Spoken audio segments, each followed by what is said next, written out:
যেসব জেলায় ধেয়ে আসছে শক্তিশালী বৃষ্টি, ফের আসছে শক্তিশালী ঘূর্ণিঝড়। দেশের 4 সমুদ্র বন্দরের জন্য রয়েছে সতর্ক সংকেত। আসসালামু আলাইকুম প্রিয় দর্শক, সবাইকে আমন্ত্রণ জানাচ্ছি এই মুহূর্তে পাওয়া আবহাওয়ার গুরুত্বপূর্ণ নতুন আপডেটে। সবার আগে আবহাওয়ার সঠিক খবর পেতে আমাদের চ্যানেলটি সাবস্ক্রাইব করে রাখুন এবং কে কোন জেলা থেকে দেখছেন অবশ্যই কমেন্ট করে জানিয়ে দিন। তো চলুন দেখে নিই কেমন থাকবে আগামী দুদিনের আবহাওয়া। বৃষ্টি ও বর্ষার সতর্কতা। আজ 29 ও আগামীকাল 30শে নভেম্বর খুলনা, বরিশাল ও চট্টগ্রাম বিভাগের উপকূলীয় জেলাগুলোর উপর দিয়ে বৃষ্টির আশঙ্কা করা যাচ্ছে। দক্ষিণ পশ্চিম বঙ্গোপসাগরে সৃষ্টি হওয়া গভীর নিম্নচাপ শ্রীলঙ্কা ও ভারতের তামিলনাড়ু রাজ্যের উপকূলীয় আঘাত করেছে, যার কারণে সৃষ্টি হয়েছে মেঘ।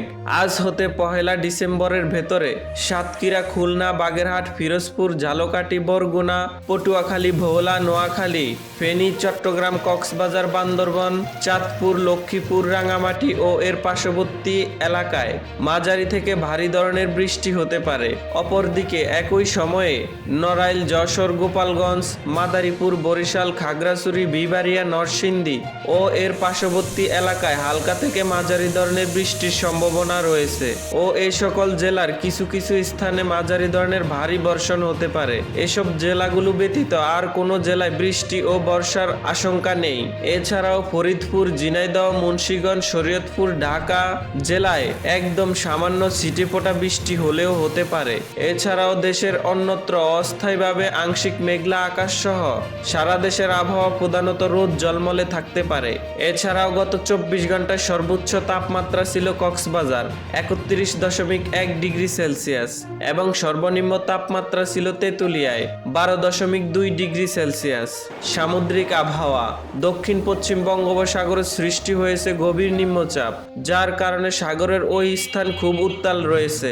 চট্টগ্রাম, কক্সবাজার, মোংলা ও পায়রা সমুদ্র বন্দর সমূহকে 1 নম্বর দূরবর্তী সতর্ক সংকেত দেখিয়ে যেতে বলা হয়েছে। উত্তর বঙ্গোপসাগর ও গভীর সাগরে অবস্থানরত সকল মাছ ধরার নৌকা ও ট্রলার সমূহকে পরবর্তী নির্দেশনা না দেওয়া পর্যন্ত উপকূলের কাছাকাছি এসে সাবধানে চলাচল করতে বলা হয়েছে। এছাড়াও দেশের অভ্যন্তরীণ নদী বন্দর সমূহের জন্য কোনো সতর্কবাণী নেই এবং কোনো সংকেতও দেখাতে হবে না।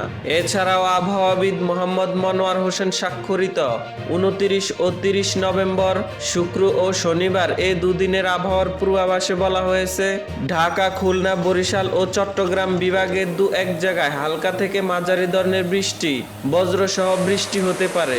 এছাড়াও দেশের অন্যত্র অস্থায়ীভাবে আংশিক মেঘলা আকাশ সহ সারা দেশের আবহাওয়া প্রধানত রোদ জলমলে থাকতে পারে এবং শেষ রাত থেকে ভোর পর্যন্ত সারা দেশের কোথাও কোথাও হালকা থেকে মাঝারি ধরনের কুয়াশা পড়তে পারে। সারা দেশের রাতের তাপমাত্রা সামান্য বৃদ্ধি পেতে পারে এবং দিনের তাপমাত্রা প্রায় অপরিবর্তিত থাকতে পারে। তো প্রিয় দর্শক, ভিডিওটি ভালো লাগলে লাইক, শেয়ার ও সাবস্ক্রাইব করে আমাদের সঙ্গেই থাকুন। ধন্যবাদ।